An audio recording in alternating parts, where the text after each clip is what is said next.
Assalamualaikum warahmatullahi wabarakatuh.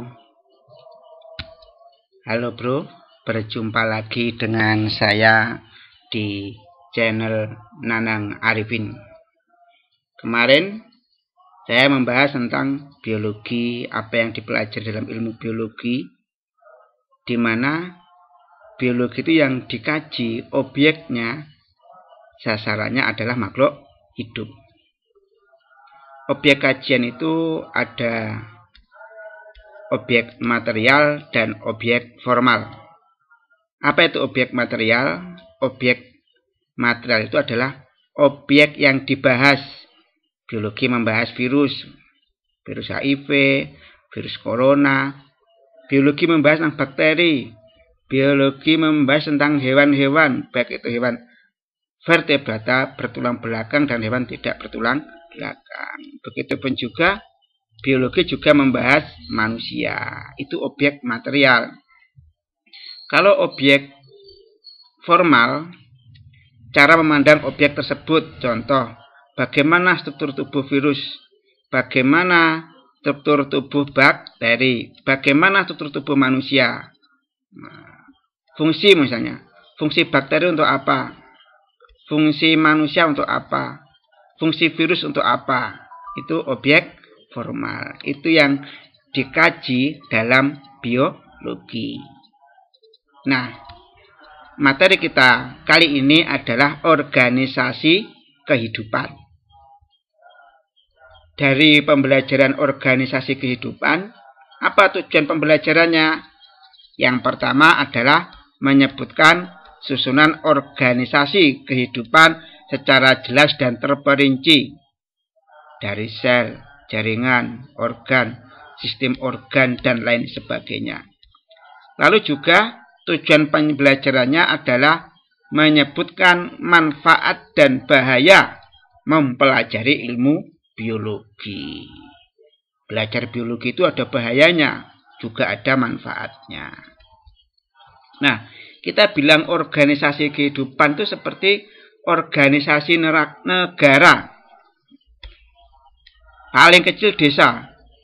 Desa, beberapa desa membentuk kecamatan. Beberapa kecamatan membentuk kabupaten atau kota. Beberapa kabupaten kota membentuk provinsi. Beberapa provinsi membentuk negara. Begitupun juga organisasi kehidupan. Beberapa sel membentuk jaringan. Beberapa jaringan membentuk organ. Beberapa organ membentuk sistem organ. Beberapa sistem organ membentuk individu. Beberapa individu membentuk populasi. Beberapa populasi membentuk komunitas. Beberapa komunitas, banyak komunitas membentuk bioma. Beberapa bioma membentuk biosfer. Seperti itu. Ini gambar sel. Gambar jaringan otot. Tadi, organisasi kehidupan dijelaskan secara terperinci. Sel. Beberapa sel membentuk jaringan. Beberapa jaringan membentuk organ. Beberapa organ membentuk sistem organ. Beberapa sistem organ membentuk individu. Beberapa individu membentuk populasi. Beberapa populasi membentuk komunitas. Beberapa komunitas membentuk bioma. Beberapa bioma itu membentuk biosfer. Nah, kita akan menjelaskan, nanti saya jelaskan satu persatu apa itu sel, apa itu jaringan, apa itu organ, apa itu sistem organ, apa itu individu, apa itu populasi, apa itu komunitas, apa itu bioma, dan apa itu biosfer. Nah, organisasi kehidupan yang paling kecil dalam tubuh makhluk hidup, sel. Apa itu sel? Sel adalah satuan terkecil unit kehidupan. Ini sel hewan, ini sel tumbuhan. tubuh kamu itu terdiri dari beberapa sel. Banyak sel. Ini sel-sel tubuh kamu seperti ini. Ini sel pada tumbuhan. Ada organisme, kalau kamu kan banyak sel, kamu sebagai manusia. Ada organisme di muka bumi ini hanya terdiri dari satu sel. Kalau melihat harus pakai mikroskop. Tidak bisa dengan mata hati. Bakteri. Penyebab makanan busuk mengapa? Karena bakteri. Tidak dapat dilihat dengan mata telanjang. Ini protozoa. Hewan bersel satu. Kalau kamu lihat di air, kok bergerak-gerak? Itu hewan bersel satu. Protozoa. Itu organisme yang hanya terdiri dari satu sel. Sel membentuk jaringan. Apa itu jaringan? Jaringan adalah sekumpulan sel yang memiliki persamaan struktur untuk melakukan fungsi tertentu. Contohnya ini adalah jaringan pada hewan. Namanya jaringan saraf. Jaringan pada hewan itu contohnya jaringan saraf, jaringan otot, jaringan ikat. Nanti kita bahas di kelas 11 semester ganjil tentang jaringan. Ini jaringan yang ada pada tumbuhan. Nah, yang paling atas, luar dari tumbuhan, ini batang pohon, ini jaringan epidermis. Jaringan dasar, xilem, floem. Jaringan itu terdiri dari beberapa sel. Beberapa jaringan membentuk organ. Apa itu organ? Organ adalah sekumpulan jaringan yang saling bekerja sama untuk melakukan fungsi tertentu. Contohnya apa? Lambung. Ini gambar lambung. Kalau orang kena mah, ini lambung. Ini yang bermasalah adalah lambungnya. Lambung ini disusun dari beberapa jaringan. Jaringan epitel, jaringan otot, dan jaringan penyokong. Banyak organ-organ selain lambung. Ada usus, ada kerongkongan, ada mulut, ada anus, ada hati, ada ginjal. Nanti kita bahas di kelas 11 semester ganjil. Nah, kalau pada tumbuhan itu hanya sampai pada tingkat organ. Pada tumbuhan organ-organnya meliputi akar, batang, buah, daun, bunga. Itu pada tumbuhan. Lalu organ membentuk apa? Membentuk sistem organ. Apa itu sistem organ? Sistem organ adalah organ-organ yang melakukan tugas dan fungsi yang saling berkaitan. Contoh sistem pencernaan. Sistem pencernaan itu terdiri dari organ mulut, kerongkongan, lambung, hati. Hati itu merupakan enzim ya. Usus besar, halus, usus besar, rektum, anus. Itu organ-organ membentuk sistem pencernaan. Selain sistem pencernaan, ada sistem pernapasan. Ada hidung, tenggorokan, paru-paru. Ada sistem ekskresi pengeluaran, hati, ginjal, paru-paru, kulit. Nanti kita bahas lagi di kelas 11 semester ganjil. Beberapa sistem organ, kumpulan dari sistem organ membentuk organisme. Apa itu organisme? Berbagai sistem organ bekerja sama melakukan kegiatan kehidupan membentuk organisme atau individu. Organisme itu ada yang uniseluler, ada yang multiseluler. multiseluler. Kalau uniseluler berarti tidak sampai nggak punya organ. Contoh protozoa, ini gambar protozoa, bakteri. Bakteri itu ada yang menyebabkan penyakit. Contoh disentri. Orang kalau kena disentri, geraknya itu darah bercampur seperti umbel dalam bahasa Jawanya. Kalau multiseluler, macam-macam organisme yang kedua multiseluler, bersel banyak, ya hewan dan tumbuhan. Beberapa organisme membentuk populasi. Apa itu populasi? Nah, populasi adalah sekumpulan organisme makhluk hidup sejenis yang hidup pada tempat tertentu dalam waktu yang sama. Satu spesies. Misalnya ini, sekumpulan kijang di padang rumput. Ini hewan. Lalu ini populasi pohon kurma di gurun pasir. Kalau Anda ingin tahu padang rumput yang dekat ada di Jawa Timur, itu di Taman Nasional Baluran, Banyuwangi, Jawa Timur. Itu Afrikanya Indonesia. Ada padang rumput yang sangat luas sekali. Itu kalau ke Banyuwangi lewat utara setelah Situbondo. Nah, beberapa populasi itu membentuk komunitas.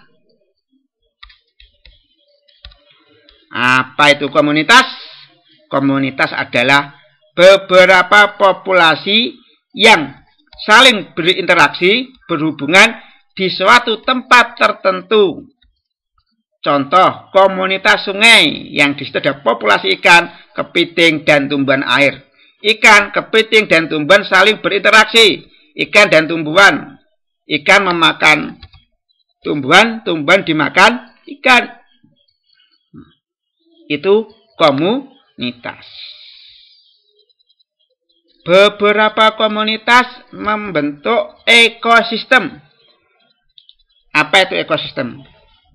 Ekosistem adalah suatu sistem yang terdiri atas komponen biotik. Komponen biotik itu makhluk hidup. Dan abiotik tidak hidup. Contoh komponen abiotik, air, tanah, udara, dan lain-lain. Di mana komponen-komponen itu saling mempengaruhi dan berinteraksi satu sama lain. Makhluk hidup butuh air, butuh tanah, butuh udara. Saling berinteraksi, saling mempengaruhi. Contohnya ekosistem apa? Ekosistem darat terdiri dari komponen biotik hidup meliputi produsen, contohnya tumbuhan, pohon.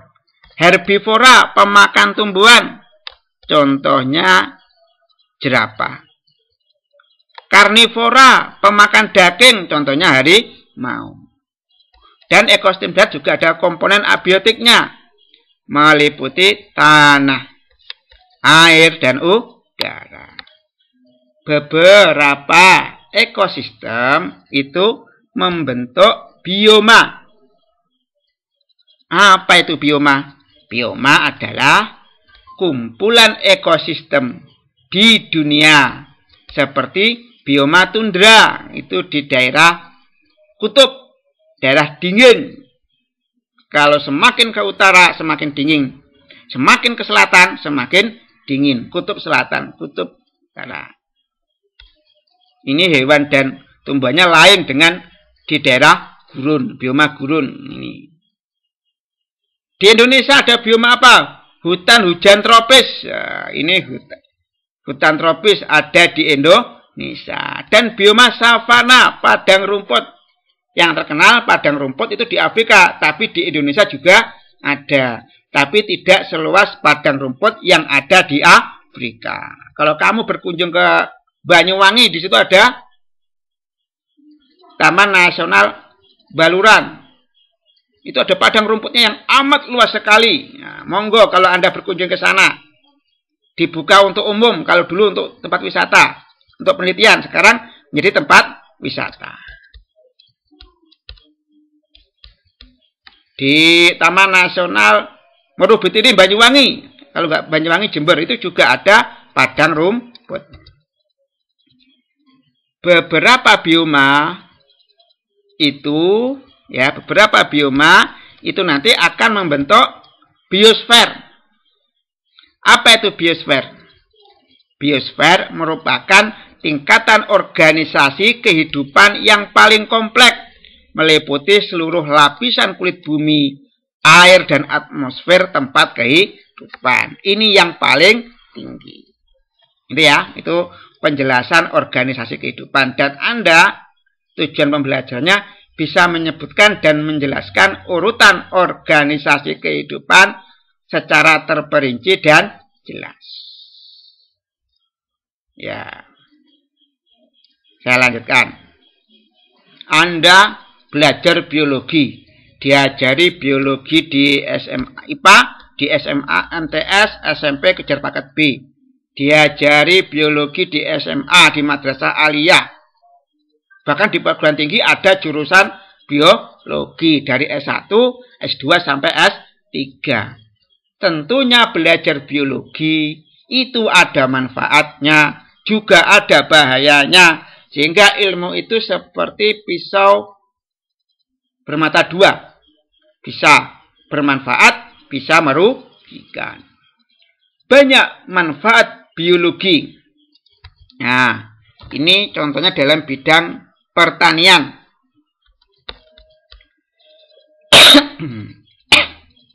Di bidang ilmu pertanian, dari ilmu genetika, ilmu tentang pewarisan sifat, itu ditemukan buah tanpa biji. Nah, lihat semangka tanpa biji. Itu kan hasil proses perkawinan biji semangka. Dihibrid sama tetrahibrid. Nanti lebih jelas. Nanti diajarkan di kelas 12. Lalu dengan teknik kultur jaringan. Di mana teknik kultur jaringan kita itu mengisolasi beberapa bagian dari tumbuhan, diambil beberapa bagian, dimasukkan dalam tabung, diberi reaksi tertentu, maka bagian-bagian tumbuhan itu akan tumbuh menjadi individu baru. Sehingga dengan teknik kultur jaringan dihasilkan tanaman dalam jumlah banyak dalam waktu yang singkat. Lalu yang ketiga, manfaat biologi di bidang pertanian. Hasil rekayasa bioteknologi dihasilkan tanaman yang menghasilkan insektisida sendiri. Tanaman yang bisa menghasilkan zat kimia sendiri tanpa disemprot. Wes enek zat kimia yang dapat membunuh hama. Lalu dengan ilmu biologi ditemukan bibit unggul. Misalnya saat ini sudah ramai dicari banyak orang jagung tongkol 2. Ya, jagung tongkol 2. Biasanya jagung tongkol 1, ini jagung tongkol 2. Tapi kalau jagung tongkol 2 ini, maaf, kalau semuanya yang ditanam bibit unggul semua, itu ada bahayanya. Mengapa? Mematikan spesies-spesies jagung yang lain. Seperti itu. Yang tidak unggul tidak ditanam, akhirnya hilang, akhirnya habis.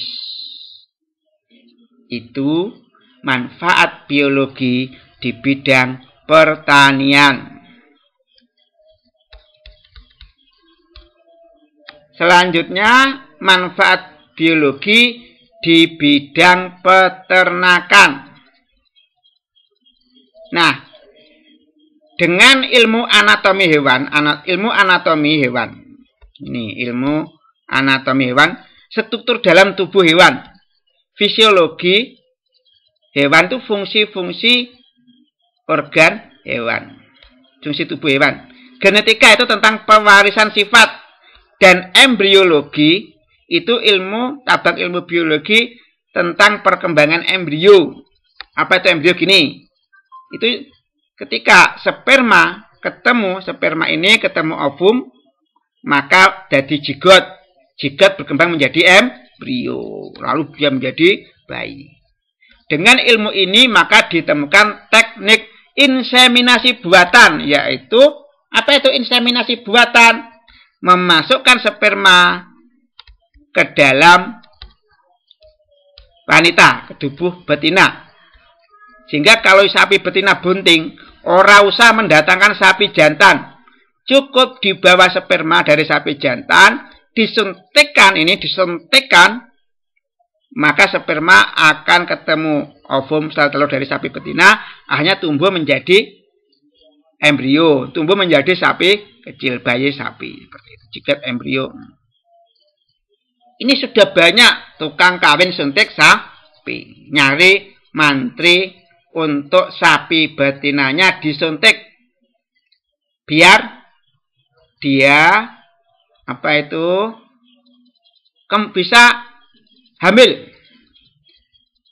bisa hamil.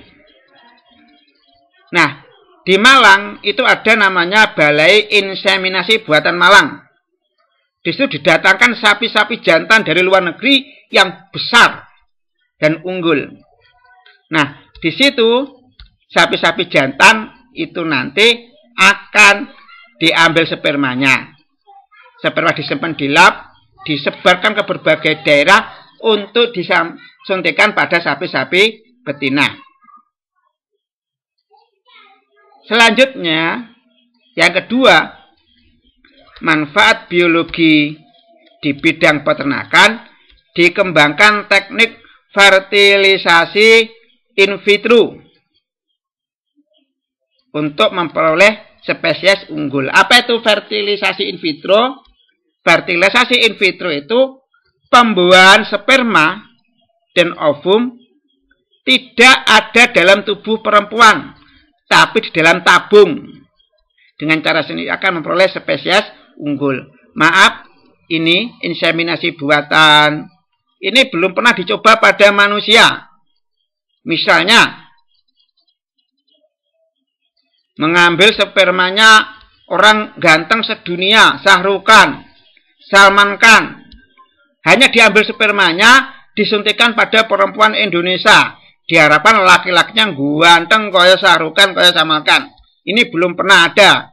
Mungkin ini melanggar batas-batas norma agama. Ini manfaat biologi di bidang peternakan. Maaf, ilmu pertanian peternakan itu ilmu terapan. Tapi dasarnya ilmu murni, yaitu ilmu biologi. Selanjutnya, manfaat biologi di bidang kedokteran. Dengan ilmu virologi, cabang ilmu biologi atau virologi itu cabang ilmu biologi yang membahas virus. Ditemukan vaksin, Anda pernah dengar? Diimunisasi, divaksin, itu sebetulnya adalah virus yang dilemahkan, dimasukkan dalam tubuh Anda, biar nanti dalam tubuh Anda muncul sel darah putih yang mengenali virus tersebut. Lalu dengan ilmu mikrobiologi. Ilmu mikrobiologi itu adalah cabang ilmu biologi yang membahas mikroorganisme. Contohnya bakteri, virus, protozoa. Maka ditemukan penyakit karena bakteri. Misalnya ini penyakit disentri. Ini disebabkan oleh bakteri. Namanya Shigella. Bakterinya Shigella dysentery. Nah, di sini orang kalau kena dysentery, maka dia akan sering buang air besar, beratnya itu bercampur umbel dalam itu sama darah. Nah, lalu manfaat biologi di bidang kedokteran, ditemukan bayi tabung. Apa itu bayi tabung? Bayi tabung itu di mana sperma laki-laki, ovum perempuan itu tidak dipertemukan dalam tubuh perempuan, tapi di dalam tabung, sehingga namanya bayi tabung. Kalau transpalasi organ, apa itu transpalasi organ? Transpalasi organ itu adalah organ yang tidak berfungsi dalam tubuh penderita diganti organ orang lain. Contohnya ginjal. ginjal itu ada dua. Nah, ada seseorang ginjalnya bermasalah, sehingga setiap minggu cuci darah 2 kali. Itu bisa ginjalnya diambil, digantikan ginjalnya orang lain. Sehingga ada jual ginjal. Butuh duit banyak, utang yang bank akeh, lalu jual ginjal yang satunya. Dia hidup dengan 1 ginjal. Tapi itu jarang dilakukan orang. Moga kita tidak sampai mengalami seperti itu. Bahkan jantung pun bisa ditanpalasi. Artinya jantung orang yang menderita penyakit jantung, jantungnya bisa diganti jantungnya orang lain. Itu sampai kecanggihan teknologi. Tapi ingat, order dealnya mobil sama order dealnya manusia mahal manusia. Jaga kesehatan. Mobil rusak, ganti order deal murah. Nah, manusia sakit, jantungnya bermasalah, ginjalnya bermasalah, hatinya bermasalah. Ditanpalasi bisa, tapi harganya jutaan. Ratusan juta bahkan. Yaitu manfaat biologi di bidang kedokteran. Selanjutnya, manfaat biologi di bidang lingkungan. Pernah dengar atau ada tumpahan minyak bumi? Itu kan mengandung ikatan hidrokarbon. Itu membahayakan lingkungan, membahayakan makhluk hidup di lautan. Akhirnya untuk membersihkan itu dimanfaatkanlah bakteri, namanya bakterinya Pseudomonas buthidae. Itu bisa mengatasi, membersihkan ikatan hidrokarbon pada tumpahan minyak bumi di laut. Dan masih banyak manfaat biologi yang lain. Dan ini adalah manfaat bahaya ilmu biologi.